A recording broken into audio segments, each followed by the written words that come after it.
Our next guest, of course, Eliot Shorr-Parks, sponsored by Cozy Jewelers. ESP. Step up to the fifth. See, that's color. Oh, his show tonight, ain't it? Cut, clarity, carrot, and Cozy. That is right. Yeah. Go Birds Evenings. We can lump him in with the idiots. Yeah.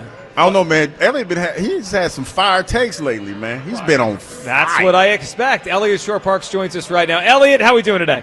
What up? How you guys doing today? Pretty good, man. Well, Pretty we're good, Eliot. We are looking forward here to another Eagles game, and we got to get your thoughts on the Sixers season before we let you go. But let's, Eliot, start here. Do you believe the Eagles' passing game has turned a corner? Because the way I look at it is, you look at the last 3 weeks, and I'm not talking about just the whole team, Eliot, just the passing game. And I see a passing offense that's averaged almost 300 yards for 3 straight weeks. Just had Jalen Hurts' best game pure throwing the ball that I've ever seen him have in the NFL. And I'm seeing their top guys getting open for big shots down the field. Feels to me like this thing is turning a corner in the passing game with Patullo, how he's calling it, and what Jalen is doing. What are you seeing? Yeah, so I definitely think it's improved since the start of the season. And I think, those first 3-4 games, they were way worse than we've seen really since 2021. So, what they were the first 4 weeks of the season, I don't think was a completely accurate depiction of even what they were last year or what they would be this year. So they definitely have improved. And I agree with you. Guys have been open. We saw that last week against the Vikings, against the Broncos. AJ had that chance. Obviously against the Giants, Devontae had that chance. I mean, they were a few calls away against the Broncos from having 300-plus yards on what was one of the top passing defenses in the NFL. So I do think there has been encouraging signs. My only caution in saying it's turned a corner is that Jalen is inconsistent. So, he definitely has weeks where he looks like he did last week. It's probably the most Jalen stat ever that in a year we're concerned about the passing game. He's the only quarterback in the NFL with a perfect passer rating in a game. So, I do think there is encouraging signs.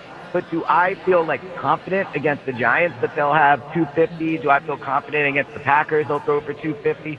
I don't feel that yet. Eliot, Brandon Graham, a return. I mean, we kind of felt this coming. You jumped into the pregame show Sunday with us and said, hey, I have some news here. It sounds like every one of these insiders is saying this could happen. So we all kind of felt it was going to happen, obviously. And then it happened officially yesterday. Brandon Graham back for the Eagles. Eliot, what are your expectations for what he can give here? Because I think it changes things based on what they're getting, right? To me, Eliot, if they're getting last year's BG, I'm not talking about prime BG, just last year's BG, that changes some of the equation here in terms of how much they need in the pass rush, where they can go put their resources, maybe get something else like a corner here. But if he's not even what he was last year, if we can't expect that, then there's not much to this besides leadership. What's your expectation for what kind of player they're getting at this version of BG? Yeah, so I don't really have much of any expectations for what Brandon will be able to bring. He didn't have an offseason. He didn't have a training camp. He hasn't played this year. Maybe he plays on Sunday, but if he plays on Sunday, it'll be more out of desperation than it will be in truly feeling he's ready, in my opinion. And the thing I would say about last year was he did play really well, but a lot of players that are not having good years this year played really well last year. Last year, the team was operating at a level where, everyone was helped by each other, right? Brandon played on a defensive line with Josh Sweat. He played with Jalen Carter playing at a higher level. He played, with other players on that line that were playing well, Milton Williams being another example. So, I think Brandon played well last year. There's no question about it. But much like the other defensive linemen aren't having a good year this year, I think it's hard for one player on the line to be special when everyone else isn't. And Brandon hasn't played this year. So anything you get from Brandon, in my opinion, is a major plus. I don't think. I think if I were to ask myself, asked everyone 3 weeks ago, 4 weeks ago, are you still expecting Saquon to break out and have a huge game and finish this season strong? I think most people would have said yes. Eliot, are you still expecting it? Do you expect Saquon and this run game to break out in a big way, or is this what it is? So I don't think this is what it is. I do think it will improve. But I also think that, the reality of the NFL is if a defense sells out to take something away from you, it's really, really hard to then do that thing, right? The Eagles are seeing looks with 6 guys on the line, 8 guys in the box. Jordan Mailata compared it to almost seeing a goal line defense at the 50, right? And now, obviously, there are flaws in doing that if you're a defense, and we're seeing the passing game pick up because of that. But if the opposing defense decides all year they're just going to stop the Eagles' running game, sure, they should get more than 50 yards. It'll get better than that. But I don't think it will be what it is last year. It'll be up to the passing game to do it. And the positive of that is they're basically getting the benefit of a good run offense without, in theory, having a good run offense, if that makes sense. Like, it's almost like a defensive line that doesn't get a lot of sacks, but the quarterback's throwing it in less than a second because they're so afraid of the pass rush. So I think there are benefits to it, but I would be surprised if they became a rushing attack that got 150, yards a game or fairly frequently.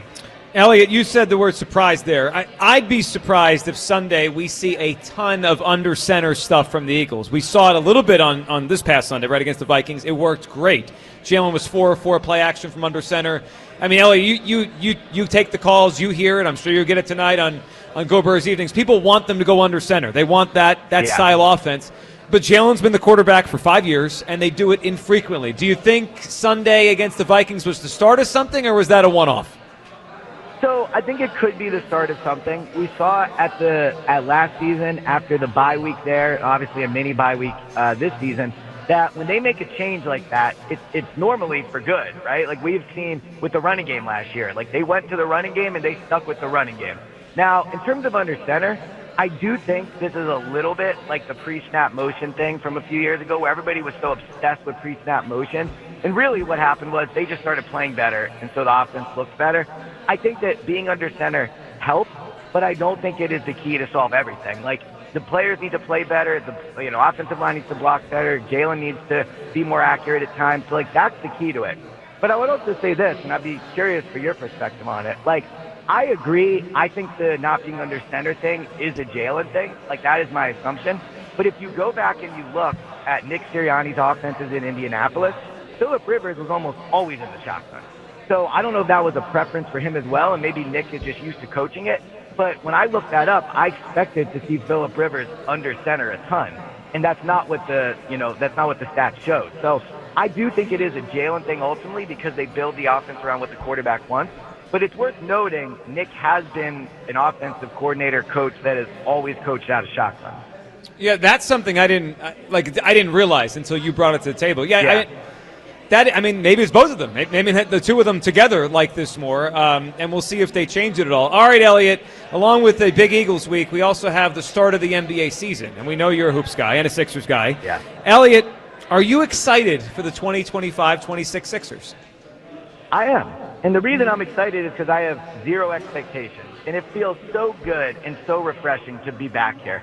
The past few Sixers seasons have been ugly. Going into the year, being like, title or bust, have to make it out of the second round, praying Joel stays healthy. Like, I don't care about any of that. Like, every minute Joel plays this year, to me, is just a gift, right? Like, I'm not going into each game being like, you need 40 games out of Joel, and they have to get out of the second round. Like, that's not what this team is anymore. This team is a young team built around young players that I'm excited to watch. I'm excited to see VJ. I'm excited to see if Maxey can rebound from a bad year. I'm excited to see McCain for hopefully most of the full season. Like, I do not care if Paul George plays a single minute this year. Like, so with no expectations, especially coming off the Phillies, where the Phillies all season was like, just wait for the playoffs.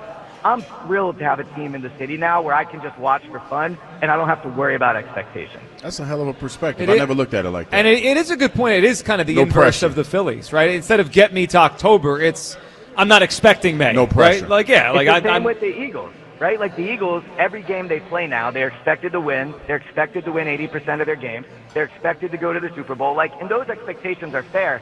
But I think with the Sixers, we need to remove all expectations. They were one of the worst teams in the NBA last year. We don't discuss any other team in the lottery as like a legit title contender. Could it happen? Of course, because the East is bad. You never know.